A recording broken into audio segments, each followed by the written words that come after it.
यानी चौकी में 101 रुपया लेना और 101 रुपया देना, यह पहला प्रस्ताव लिया गया है, पहला बिंदु है। दूसरा बिंदु है मिलनी का कार्यक्रम बंद करने का प्रस्ताव लिया गया है, यानी जो सगाई और जो रोटी के कार्यक्रम में जो खर्चा होता था उसको बिल्कुल सीमित 5 आदमियों का करें, ये दूसरा बिंदु लिया गया है। उसमें भी लेन देन 101 रुपए की ही रहेगी। जो मिलनी और जो रोका और सगाई का जो कार्यक्रम लिया गया है उसमें 5 आदमी उस काम को करेंगे और उसमें भी लेन देन 101 रुपए की ही रहेगी। ये दूसरा बिंदु लिया गया है। तीसरा बिंदु लिया गया है मृत्यु भोज, जिसको हम गंगोज, काज या मृत व्यक्ति के उपलक्ष्य में जो सवामणी करते हैं वो पूर्णतः बंद रहेगी। ये तीसरा बिंदु लिया गया है। चौथा बिंदु लिया गया है पुत्र जन्मोत्सव पर आयोजित भोज, पेज, सूचक को बंद करने का प्रस्ताव लिया गया है। ये सही कह रहे हैं एमएलए साहब कि आजकल एक नया व्यवस्था चल गई कि फर्श के ऊपर बैठ करके नहीं लेंगे, या तो कुर्सी के ऊपर बैठ करके ले लो या फिर खाट के ऊपर बैठ करके ले लो।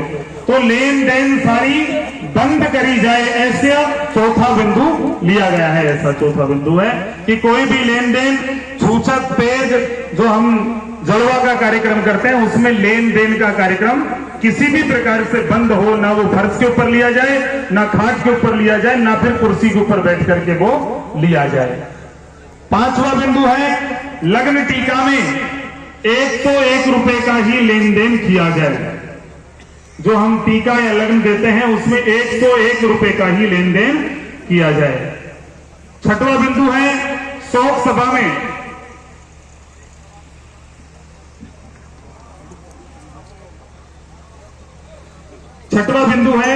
शोक सभा में आगंतुकों के लिए जो नाश्ते की व्यवस्था या फिर भोजन की व्यवस्था करी जाती है वो भी पूर्णतः बंद हो। ये छठवां बिंदु यहां पर इन्होंने प्रस्तावित किया है।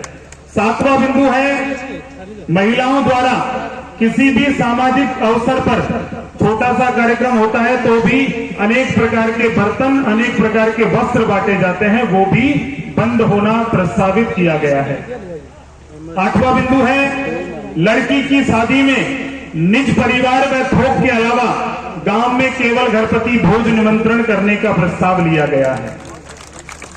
नौवां बिंदु है भात नौतने के लिए बेटी की तरफ से जब आते हैं तो कम से कम 150 से 200 महिलाएं आती हैं और वो भात नौतती हैं। उसके उपलक्ष्य में उनको आई हुई बहन बेटी को तो कुछ न कुछ देना ही पड़ता है, वस्त्र और रुपये इत्यादि दिए जाते हैं। एक अलग अब नई प्रथा चालू हुई है, भात नौतने के लिए कम से कम 300 लेडीज आती हैं, तो उसकी जगह 5 जो मुख्य बेटियां हैं वो 5 आ जाएं, 1 है तो 1 आ जाएं, 2 है तो 2 आ जाएं। ये 150, 200 जो भर भर करके आती हैं वो बंद किया जाए। 10वां है छठी की रात का कार्यक्रम आयोजित करने की प्रथा को बंद करने का प्रस्ताव लिया गया है। ये जो छठी की रात का आजकल गाने का, बजाने का बहुत बड़ा कार्यक्रम होता है उसको भी बंद किया जाए।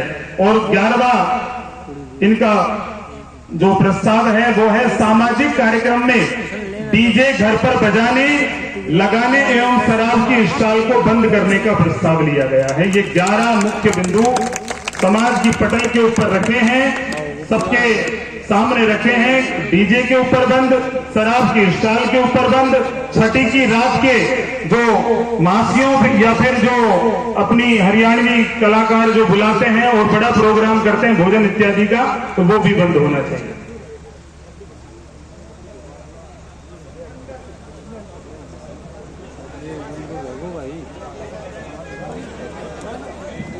महाराज मंडल जो मंडल करते हैं, मंडल का क्या जायज है क्या? तो मंडल वाला और प्रस्ताव नहीं।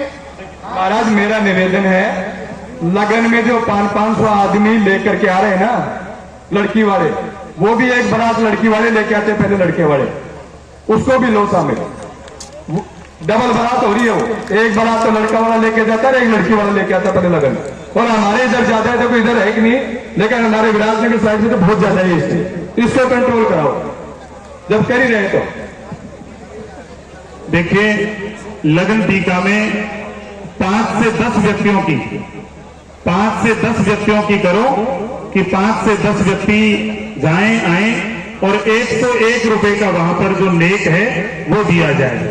ऐसा कार्यक्रम हो तो सबसे बढ़िया व्यवस्था होगी। देखिए, व्यवस्था को बिगाड़े नहीं, सब लोग बैठे रहे। आपने कहा कि 11 बिंदुओं को पढ़ करके सुनाया जाए, मैंने 11 बिंदुओं को पढ़ करके सुनाया है।